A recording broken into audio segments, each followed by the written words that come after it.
ഞങ്ങളുടെ Philippines trip പ്ലാനാണ് ഈ വീഡിയോയിൽ. എങ്ങനെയാണ് ഫിലിപ്പീൻസിലോട്ട് വിസ ഫ്രീ ആയിട്ട് യാത്ര ചെയ്യാനെന്നുള്ള കാര്യങ്ങൾ ഞാൻ കഴിഞ്ഞ വീഡിയോയിൽ ഇട്ടിട്ടുണ്ടായിരുന്നു. ഞങ്ങൾ മലേഷ്യൻ എയർലൈൻസിലാണ് ബുക്ക് ചെയ്തതെന്ന് പറഞ്ഞിട്ടുണ്ടായിരുന്നു, ട്രിവാൻഡ്രത്തുനിന്ന് മനിലയിലേക്ക്. ഈ മലേഷ്യൻ എയർലൈൻസ് ട്രിവാൻഡ്രത്തുനിന്ന് കോലാലംപൂർ വരെയും ഏകദേശം ഒരു 4-4.5 മണിക്കൂറോളമാണ് യാത്ര. അവിടെ നിന്ന് മനിലയിലേക്ക് അതൊരു 3.25 മണിക്കൂർ യാത്ര. അങ്ങനെയാണ് ട്രാവൽ. തിരിച്ചിങ്ങോട്ടും അങ്ങനെ തന്നെയാണ്. ഞങ്ങൾ നേരെ ആദ്യത്തെ ദിവസം വൈകുന്നേരത്തോടുകൂടി മനിലയിൽ ഞങ്ങളെത്തും. മനിലയിൽ എത്തിക്കഴിഞ്ഞാൽ അന്നേ ദിവസം തന്നെ പലവാൻ എന്ന് പറയുന്ന ഐലൻഡിലോട്ട് ഞങ്ങൾ അടുത്ത ഫ്ലൈറ്റിൽ പലവാനിൽ പോകും. അവിടെയാണ് ആദ്യത്തെ ദിവസത്തെ സ്റ്റേ. അപ്പോൾ ചെന്ന ഉടനെ അവിടെ ഞങ്ങളൊരു റെൻ്റേ കാറ് ബുക്ക് ചെയ്തിട്ടുണ്ട്. ഞങ്ങളൊരു 3 ദിവസത്തേക്ക് വേണ്ടി. അവിടെ ഞങ്ങൾ 3 ദിവസമാണുള്ളത്. അത് ഏകദേശം ഒരു 2500-2600 രൂപയൊക്കെയാണ് പെർ ഡേ ആ റെൻ്റേ കാറിൻ്റെ വാടക. അതായത് സെൽഫ് ഡ്രിവൺ കാറാണ്. നമ്മൾ സ്വന്തമായിട്ടാണ് ഡ്രൈവ് ചെയ്ത് യാത്ര ചെയ്യാൻ പ്ലാൻ. അപ്പോൾ ചെന്ന് ഇറങ്ങിയ ഉടനെ എയർപോർട്ടിൽ നിന്ന് തന്നെ ഞങ്ങൾ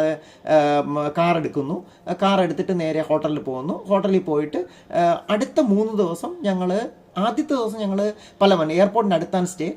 അത് കഴിഞ്ഞിട്ട് ഞങ്ങൾക്ക് 3 ദിവസം എൽ നീഡോ എന്ന് പറയുന്ന ഈ പലവാൻ ഐലൻഡിനെ നോർത്തേൺ ഏരിയയിലാണ് ഞങ്ങളുടെ പ്ലാൻ. ആദ്യ ദിവസം ഞങ്ങൾ പലവാൻ എയർപോർട്ടിൻ്റെ അടുത്ത് തന്നെ ഞങ്ങൾ ഒരു ഹോട്ടൽ ബുക്ക് ചെയ്തിട്ടുണ്ട്. അവിടെ സ്റ്റേ ചെയ്യും.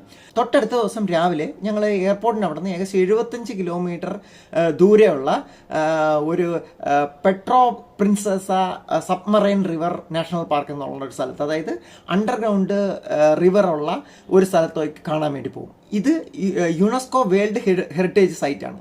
അതായത് അത് പ്രൊട്ടക്റ്റഡ് ആണ്, പ്രിസർവ്ഡ് ആണ്, അത് ആൾക്കാർക്ക് പ്രൊമോട്ടും ചെയ്യുന്നു. അങ്ങനെ യുനെസ്കോ ലോകത്തിൽ പലയിടത്തും അവരുടെ വേൾഡ് ഹെറിറ്റേജ് സൈറ്റിനെ മാർക്ക് ചെയ്യും. അതിലൊന്നാണ് ഈ റിവർ പാർക്ക്. ഇത് നമുക്ക് കേരളത്തിൽ പെരിയാർ ടൈഗർ റിസർവ് ഉണ്ട്. അത് വേൾഡ് ഹെറിറ്റേജ് സൈറ്റാണ്. അപ്പോൾ അതുപോലെയുള്ള ഒരു വേൾഡ് ഹെറിറ്റേജ് സൈറ്റാണ് ഈ അണ്ടർ വാട്ടർ റിവർ. ഇത് ഏകദേശം 1.5 മണിക്കൂറാണ് നമുക്ക് എയർപോർട്ടിൻ്റെ അവിടെ ഞങ്ങൾ താമസിക്കുന്ന ഹോട്ടലിൽ നിന്ന് ഈ ഒരു സൈറ്റ് സീയിങ് ലൊക്കേഷനിലോട്ട് പോകേണ്ട സ്ഥലം. അപ്പോൾ അത് ഏകദേശം ഒരു 2-3 മണിക്കൂർ അവിടെ കാണാനുണ്ട്. ബോട്ടിലൊക്കെ പോയിട്ടാണ് കാണേണ്ടത്. അപ്പോൾ അത് കഴിഞ്ഞിട്ട് അന്ന് തന്നെ ഞങ്ങൾക്ക് എൽ നീഡോയിലെത്തണം.